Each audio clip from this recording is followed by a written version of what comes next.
దుర్గాదేవి యోధురాలుగా చెడుపై మంచి విజయం, ధైర్యం మరియు బలాన్ని సూచించే దుర్గాదేవిగా కాత్యాయని దేవత ముఖ్యమైనది. కాత్యాయని దేవి ఆరాధన జ్ఞానం, ప్రశాంతత మరియు సామరస్యంతో ముడిపడి ఉంది.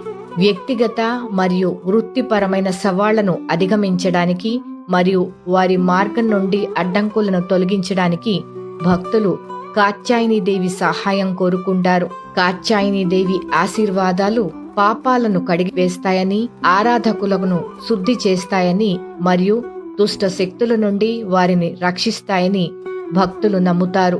కాత్యాయని దేవిని పూజించడం కోసం కొన్ని ప్రత్యేకమైన పూజా విధానాలు ఉన్నాయి. శ్రీమద్ భాగవతంలో గోపికలు శ్రీకృష్ణుడిని తమ భర్తగా పొందడానికి కాత్యాయని దేవిని పూజించినట్లు ఉంది. అప్పటి నుంచి అవివాహిత యువతులు తమకు మంచి భర్త లభించాలనే కోరికతో కాత్యాయని వ్రతం చేస్తారు. ఈ వ్రతాన్ని ముఖ్యంగా